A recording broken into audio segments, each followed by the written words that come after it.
요즘 사우나 정말 많이들 가시죠? 그런데 땀만 뺀다고 다 같은 사우나가 아니라는 거 혹시 알고 계셨나요? 오늘은 이 뜨거운 논쟁의 중심, 적외선 사우나와 전통 사우나가 어떻게 다른지 그 뒤에 숨겨진 과학과 문화까지 깊숙이 한번 파헤쳐 보겠습니다. 정말 주변을 둘러보면요.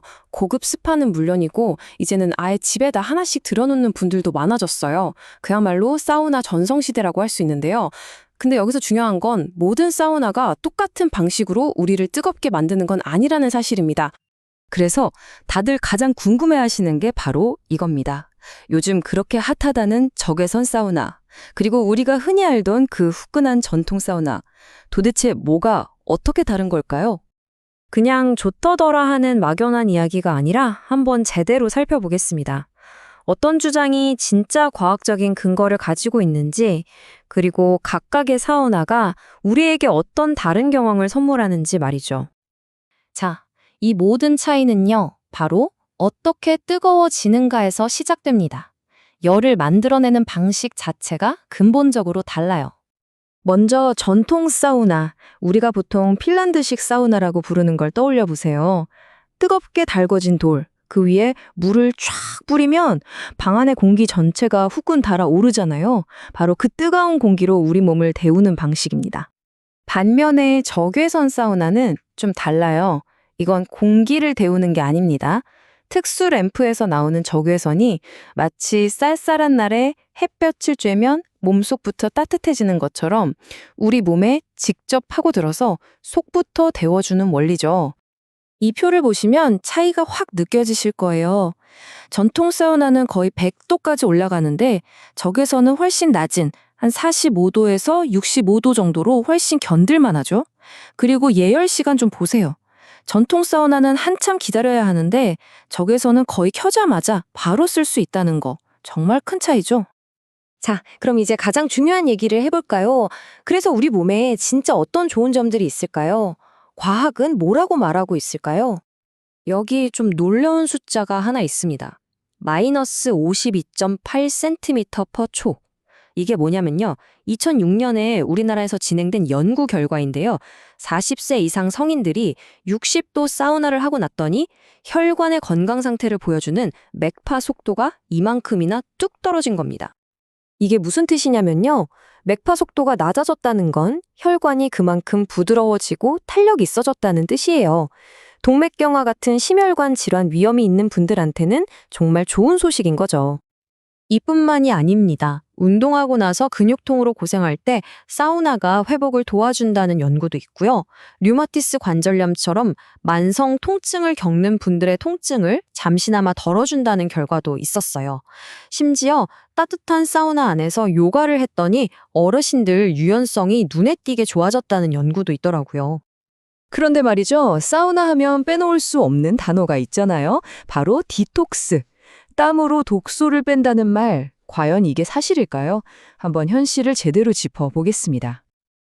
아마 이런 광고 문구 다들 한 번쯤은 보셨을 거예요. 땀으로 몸속 독소를 쫙 빼내세요. 정말 듣기만 해도 몸이 개운해지는 느낌이죠. 하지만 전문가들은 좀 다르게 얘기합니다. 우리 몸의 진짜 해독 공장은 바로 간과 림프계라는 거예요. 땀은 물론 노폐물이 조금 섞여 나오긴 하지만 주된 역할은 디톡스가 아니라 올라간 체온을 식히는 거라고 합니다. 그러니까 땀으로 독소를 뺀다는 건 사실 좀 과장된 얘기라는 거죠. 자, 지금까지는 과학적인 데이터를 살펴봤는데요. 이제부터는 좀 다른 차원의 이야기를 해보겠습니다. 바로 경험입니다. 여기서 두 사우나의 매력이 완전히 갈리거든요. 핀란드식 전통 사우나는요, 그냥 땀 빼고 나오는 곳이 아니에요. 이건 하나의 의식에 가깝습니다. 먼저 이글거리는 나무방에서 뜨거운 열기를 온몸으로 버텨내고요. 그러다 달궈진 돌에 물을 부어서 촤 하고 터져나오는 증기를 맞습니다. 그리고 클라이맥스는 바로 이거죠. 밖으로 뛰쳐나가서 얼음장 같은 호수에 몸을 던지거나 눈밭을 구르는 겁니다. 그리고 다시 사우나로 이 과정을 반복하는 거죠. 어떤 여행기에서는 이런 표현도 하더라고요. 영하 13도에 수영복만 입고 오로라를 보는 경험. 이건 스모키 사우나에서 땀을 쫙 뺀 직후에만 가능하다고요. 상상만 해도 정말 짜릿하지 않나요? 이건 자연과 하나가 되는 아주 활기찬 공동체적인 경험인 겁니다. 반면에 적외선 사우나는 분위기가 완전히 다릅니다. 온도가 훨씬 낮아서 편안하고요. 열이 몸속 깊숙이 은은하게 파고드는 느낌이죠. 그래서 좀 더 길게 명상하듯이 즐기는 분들이 많아요.